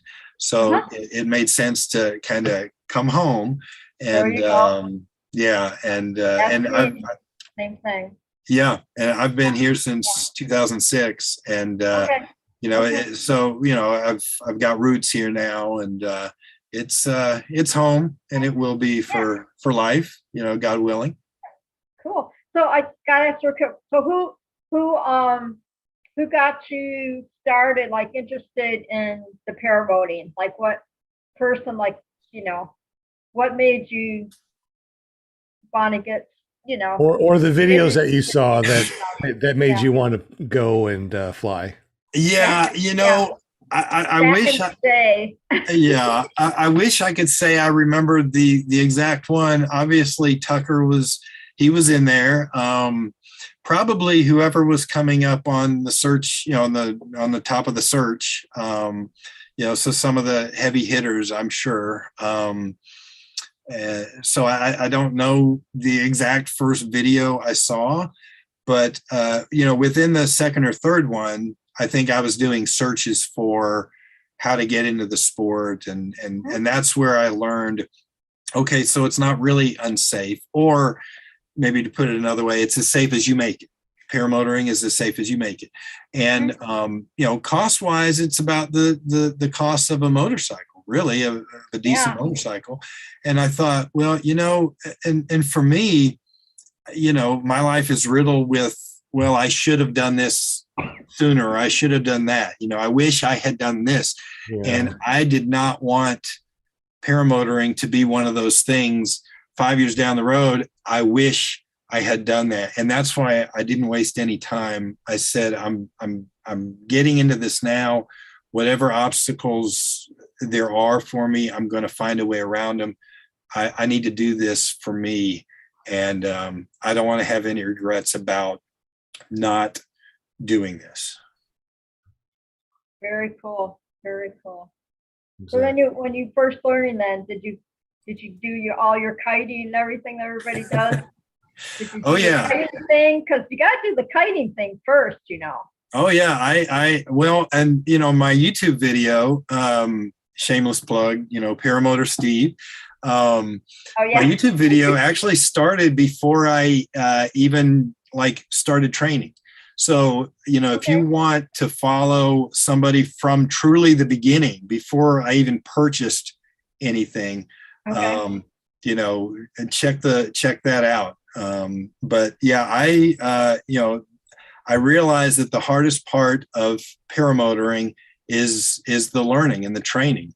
And, after my first day of training, I had the bruises to back that up. And everybody who has ever flown paramotor, at least, foot launching, knows what these bruises were all about. When you're taking off, and when you're training, you're doing these kiting things, which is basically you're simulating a takeoff. You're doing it. I mean, I think my first day I did 20 kiting attempts, which maybe is not a ton, but at my age, it was enough. And like so old. well, let me just say I was sore after my first few attempts, but that first time, the first time I tried running and it did not go so well. The second or third time when I actually got it airborne and I was able to kind of keep it up in the air, I was like, this is the best feeling in the world. I haven't even come off the ground. It just further fueled my love for what I was getting into and giving me just that much more excitement for when I actually do get to get off the ground. I'm sorry. I was watching the comments and Hot Butter Production said, man, I posted a picture of my bruises once and I had 100 guys send me pictures of the bits. So for people out there, tell the people out there what bruises you're actually talking about. For the people that are listening to us that are not watching us, what are the bruises that you get, and where they are, and why people will send pictures of their armpits to you? Well, we know Hot Butter Productions, Mr. Steven. We know he knows what they're talking about. But what that is when you are foot launching, you basically have the the risers and the lines kind of I'm trying to think about how to say this for people who can't see. They're draped over your forearm. Yes, thank you. And then you just start running. And, the wing doesn't come up right away. There is, it comes up pretty soon, but you're getting, you're getting a lot of pressure up on your muscle here. And, you do that, 20 times in a row and you're going to have some bruises. And I got pictures of them, but, I didn't put those on the internet. So. It's something that that you don't know when you go to your training after your first day of learning how to forward inflate a wing. Your forearm and your bicep are going to be full of bruises, and that was the only time that I could say that my wife beats me. Look at all the bruises in really weird places. I know, right? But you don't feel them. I mean, it's not like, the bruises because they hurt. You look at the bruises like, where the hell they come from? Because they don't hurt. It's weird. Yeah. But anyway, that was hilarious. Thank you, Hot Buttered Productions. You made me laugh. You jerk. You made me really LOL, dude. Stop it. But anyway, he's an LOL guy. Yeah, right. Real quick, how many states have you flown in? Unfortunately, only two, Tennessee and Georgia. So I'd like to change that for sure. I'm hoping 2022 allows me to kind of branch out. Would love to go to Florida. Would love to do some beach flying. The thought that you don't have to, if the wind's blowing right at the beach, you don't have to worry about thermals and you could fly, all day if you wanted to, is a fantastic thing to even think about. So would love to do that. Like I mentioned before, I'd love to go out west, fly all over the place. This is an amazing, beautiful country. And I love to see it all from the air, really. So, Steve, you were talking about like flying with no thermals. I mean, I can get you a day where you can fly with no thermals all day long. Yeah. Just come on up to northern Wisconsin in January. You will have no thermals because the snow doesn't give you thermals. Yeah. And just bring your heated gloves and some long underwear. You'll be fine. Yeah, well, let me worry about the minus 40 degree thing at all. Yeah, well, when you can't feel any part of your body, I guess it doesn't matter how cold it is, huh? Well, you just dress for it. I mean, let's see, it was Saturday, I think. I went out at noon and I went flying. I Hmm. mean, it's Oh, you yeah, you just dress for it and you're fine. But sure. yeah, it's I just hear a that. little Just bit of a dress for difference. it. Just Yeah, dress for it. difference Let's go. than flying down south, at the beach. I've got to do both, and both awesome experiences. And in the afternoon up there in Wisconsin, it heats up to only -3 below. Correct. But we have the best 2 days of summer ever. Yeah, and that's go. 110 plus, right? Exactly. No. That's Arizona. Arizona has 110 plus in the summer. That's Yeah. one of the things that I really like about flying in the summer is like, yeah, it may be 110 degrees when you take off, but as you climb, the higher you climb, you can get to the point that you're getting frostbite. So, you can really get That's yourself cool. at a perfect level that just feels like, heaven, that beautiful 72-degree wind blowing in your face at 25 miles an hour. It's just amazing. That's gotta be cool. So that's kind of like when I was in Arizona, you go on day trips or whatever, and you're driving and driving and driving. All of a sudden, you get into the high country, and you can like put the windows down, and the cool air is coming in the truck, and it's like, yeah, this is great. So that's kind of like when you're flying and flying and flying, and then you get up there to elevation, and you got all that cool air up there. That's kind of, it's kind of the same, I think. It's the best air conditioner in the world. You go up there and it's like, man, it's cold. Then you forget how hot it is down below, Yeah, and you land and you're like, oh my God, it's so hot. horrible. Oh my God. Well, I found what's funny is like if you're not paying full attention, you take off in the summertime, and you're hot, because you're carrying all the stuff, and you're running into the wind, and then you get airborne, and without even, unless you're being very conscious of the temperature, you don't realize that it's dropping as you get up there, and then after you're 2,000 feet up, you're like, hey, this feels great now. It's a great feeling if you're not, it's almost like a revelation if you're not paying attention to the temperature as you rise. Sure. And also during the wintertime, I've noticed when I fly, I can take off where it's just absolutely freezing, and you go up a couple of layers and it's like, ooh, it warmed up. This is great. Oh, that's so crazy. That's crazy. It is. When are you going to fly, Linda? Uh, I fly every day in my brain. Okay. I'm flying around. Always got something to do. I gotta do this. I think Eric has something to say about you flying soon. Yeah, I messaged her just about 10 minutes ago, and I said, I you do ignore know them. that I'm we like, are going to yeah, okay. drag you to the fly-in that's over by your house and take you up for a tandem. Oh, gosh. So Okay. we just got to convince her. She'll have the time of her life. Exactly. I agree. Holy smokes. Is it really almost 9 o'clock? This was so fun. Talking for almost 2 hours? That never I happened. really enjoyed Show? this. What That are my never- chatters? Any questions in the chatters, or what's who's Yeah, on the chatters? we need to wrap this up. I'd even ask Paramotor Steve how long he could stay on the show, and here we are, way past the hour mark. Would you like to? My parole officer said I have another 20 minutes. So I love it.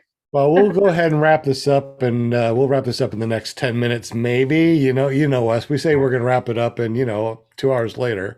Any questions in the chat, or any questions on the panel for Paramotor Steve before we wrap everything up and go to bed? Because old grandpas, we got to go to bed, and this is way past our bedtime. Almost 9 o'clock. Holy crap, we're way past our bedtime. Yeah, I just want to say it was good meeting you, Steve, and I'm hoping that we're going to be down at Bad Apples. We'll be down there early. I'm hoping to meet with you and fly with you down there. Yeah, I would absolutely love that, and to meet all of y'all, and even y'all watching on the YouTube. It's I haven't met a paramotor person who just isn't enjoyable to talk to. So I look forward to chatting with everybody. Sure. Well, you can follow all of us all week long on the shows.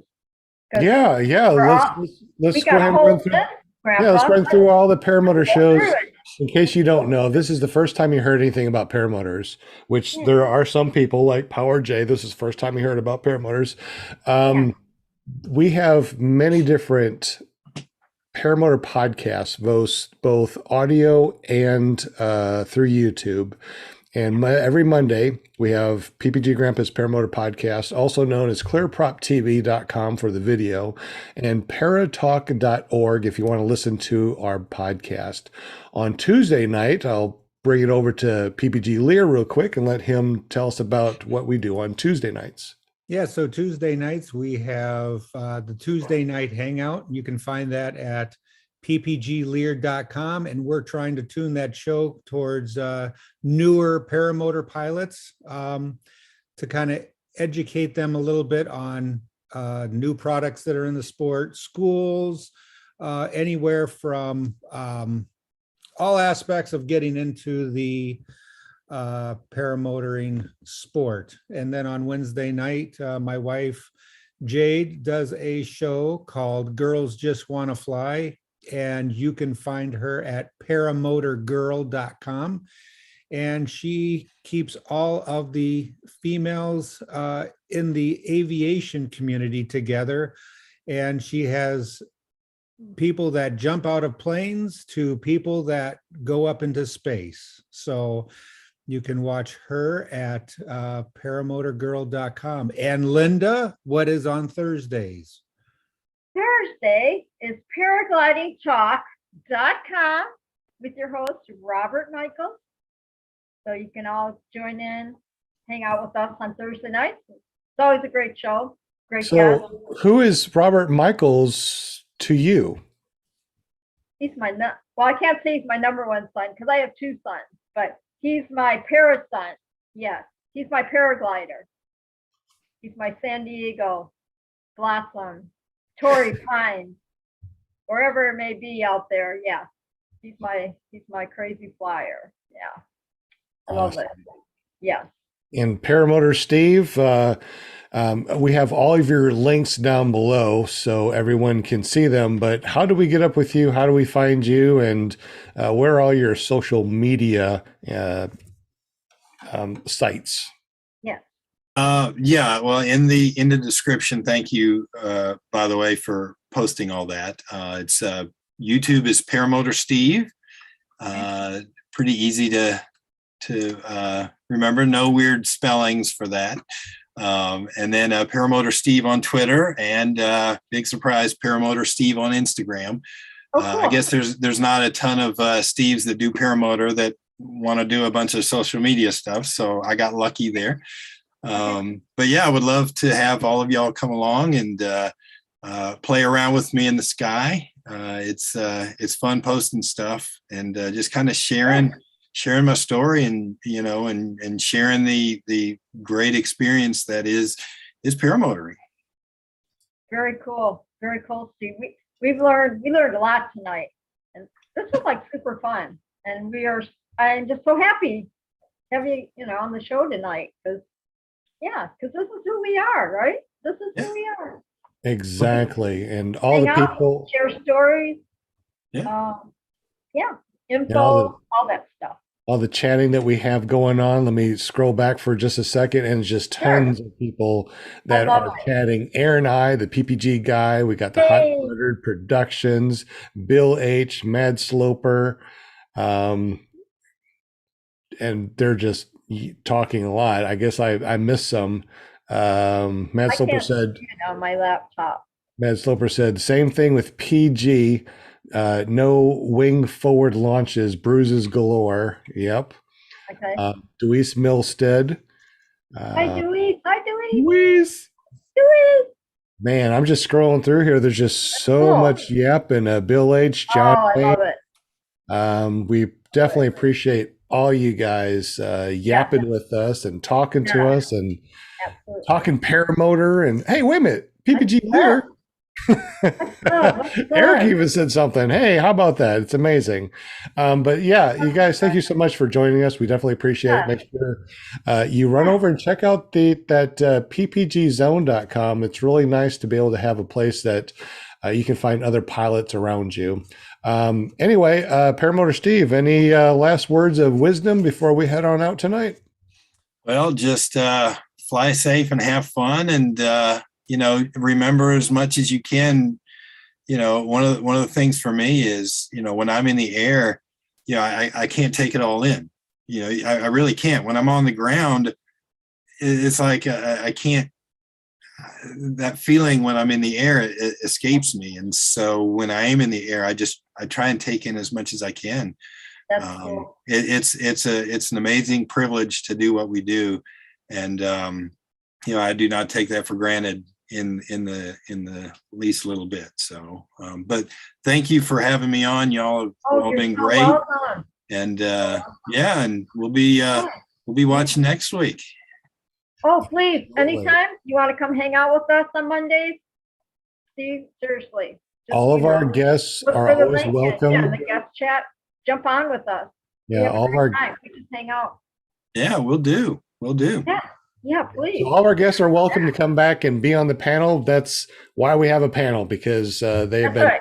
past guests and just are full of knowledge, and that's what we love about that. We share the love of the sport. Share All right. the Well, you guys right here don't go anywhere. We're going to be cutting streams, so we're going to chat for a couple minutes Yeah. and say goodbye to each other. But thank you guys so much. We'll see you tomorrow over at ppglear.com. And we appreciate you being here. And thank you so much, Paramotor Steve. We appreciate you. And Thank you.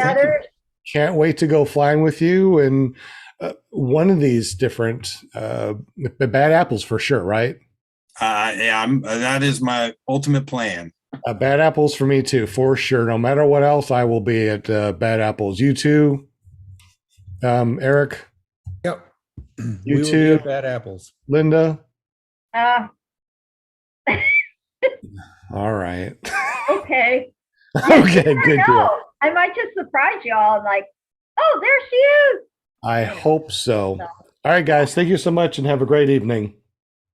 Peace Thanks, out. guys. You guys don't go nowhere, but Yeah, all of we're you, we're saying goodbye. Love you, chatters. Bye, bye, guys. Peace out. And now we're gonna cut live stream. Stop live stream.